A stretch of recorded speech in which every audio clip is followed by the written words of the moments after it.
Hello, Kim. I Now, I read that you first encountered and instantly connected with the group of seven when you were a teenager growing up in Alberta. yeah, I found a book on the coffee table of my girlfriend's family's house, and yeah, I instantly connected with his paintings. And did you have any sense of yourself as an artist at that time? No, not at all. Back then, I was kind of going nowhere, and I had no real idea of sort of a future period, Right, let alone one in art. right. And so you see this book, and what made you connect with it? What was it about the work? I think it was just the visceral quality of the Right. impasto and the sense of color. And there's just something about the scale of the work, the small panels with these piles of paint on them. And how did you then go from there by looking at it and saying, okay, there's something here for me, and being that kind of aimless kid to then I, it's a really, it was sort of a snap decision. I mean, I went from being a sort of go nowhere kid to I sort of fell in love with a girl. And then all of a sudden I had a future. I was thinking of my future with her, and she was more ambitious than I was at the time. And I don't know, there was something about that connection with her. I mean, we're married now, so it was a good connection. Um, there was something about that connection that started making me think about my future. And then it was just sort of it was actually literally a snap decision. It was like one day I was like, I'm going to try this. And everybody was, of course, like, what? Why would you do that of all the things you right. could do? But it suited my personality for sure. And early on, I mean, when you set yourself up with someone like Tom Thompson, as the person you admire, Yeah, right. what is that like to find that kind of confidence to think, if that's who you're looking at and inspired by, to then become a landscape artist? Was that daunting, or was it aspirational? Was it I want to be as great as that? Well, I mean, the Tom Thompson thing, it's been mythologized a little bit. I mean, I'm a fan of painting, and my first maybe 10 years of painting, I probably wasn't looking at the group of seven that much. I was Hmm. looking more at like refigured German painting, George Baselitz, Hmm. Anselm Kiefer, Hmm. um, and everybody else, right? I was learning my art history. And I kind of came back to Tom Thompson maybe about 2006, 2007. Um, and that's when I started to investigate the idea of the landscape. Right, right. Someone once called you Tom Thompson on acid, or Yeah, described your work as Tom Thompson on sure. acid.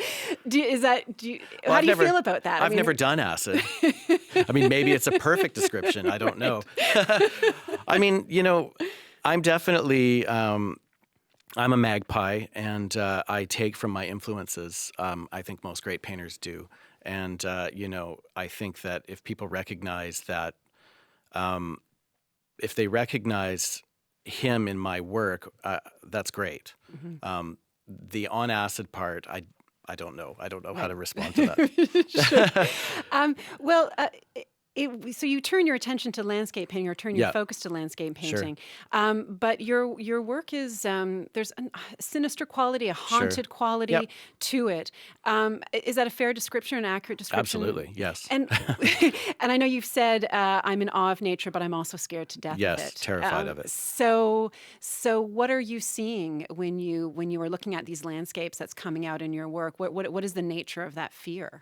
Well, initially, when I started doing landscape paintings, I had been doing my more suburban based work when I was nostalgically looking back at my upbringing in the late 90s, in the early 90s, sorry, in Alberta. And there was always woods in the periphery. And I just set myself the challenge of, how do I paint nature, but how do I paint my nature? Mm, And my nature is damaged, and I wanted to occupy nature with things other than people. So that's why there was sort of detritus of these bush parties, graffiti, what have you.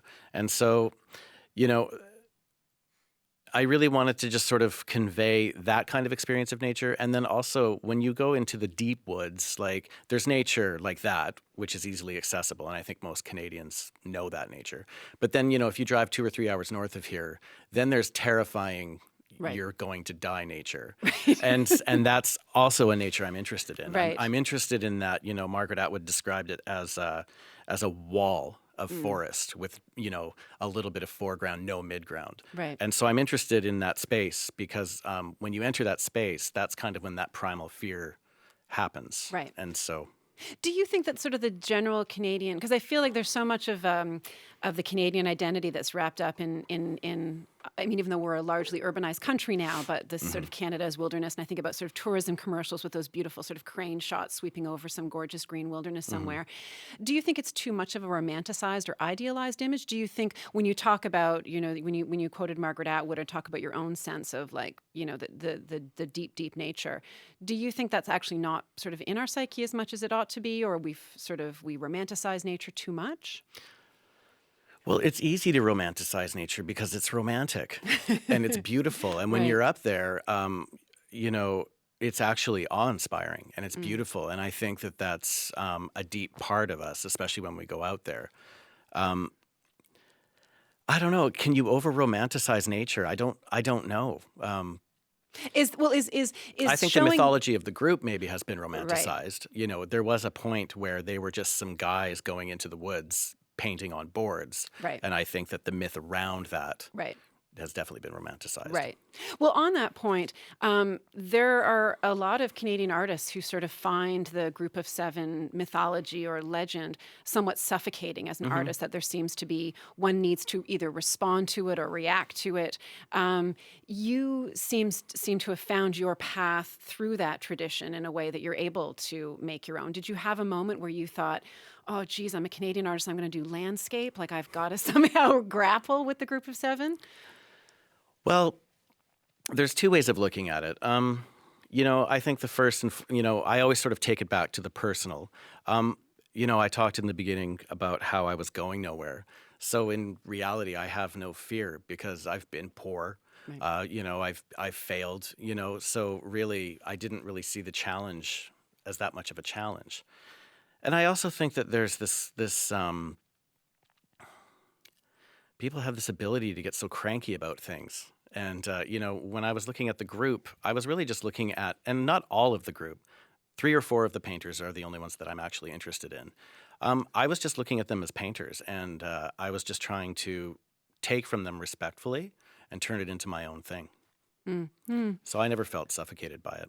Well, and you mentioned earlier that your approach in some of your work is to not have it be pristine. So Hmm. in Woods Number 6, there's graffiti on Yep. the sort of the remnants of bush parties, the sort of Hmm. the way that we, and then there's also, I think in Woods there's the porn There's porno magazine. Yeah, magazines in the porno ground. Yeah. magazines.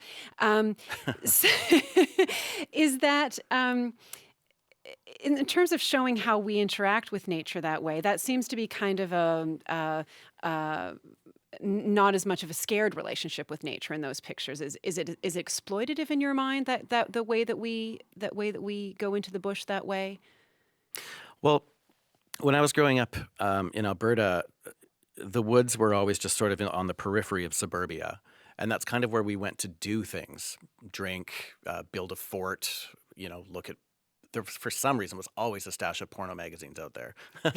So, it really was about relaying that experience. And then I had a moment where I was walking alone in the woods, and that was an actual thing that happened to me where I looked down and there was and I I'm walking, I'm enjoying nature, the birds are whatever, and then I look down and there's this group of these open porno magazines.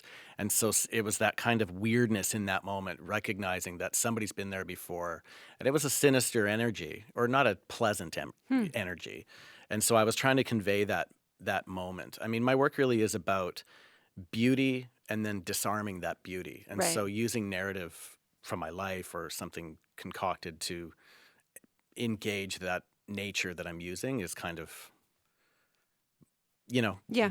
the way I'm using it. Is there any? It doesn't sound like there's a political motivation in your work or a political way of thinking, but obviously this question of as our green spaces are diminished Hmm. and as we use up our natural resources, there's a sense of thinking about people like the Group of Seven and the way that they captured a certain kind of snapshot of what Pristine can nature. pristine nature Yep. of what Canada looked like at the time, which wasn't in its own way a myth because, Yeah. Canada had They were people living obviously here. You know, they were turning their backs onto the stuff going down in the woods for well, sure. Yeah. exactly. Yeah, the They sort of, focus was yes, different for sure. exactly. Yeah. They sort of turned themselves sort of 80 degrees Yeah. and looked at Yeah. the sort Look of at the that over pristine. there. Yeah. Exactly. So is there, are you trying to capture something about the landscape at this particular moment? Is there any political motivation or thinking when you paint? Yes, of course there is. But I find, at least for myself, if you make work overtly political and the politics are the first thing in front of the viewer,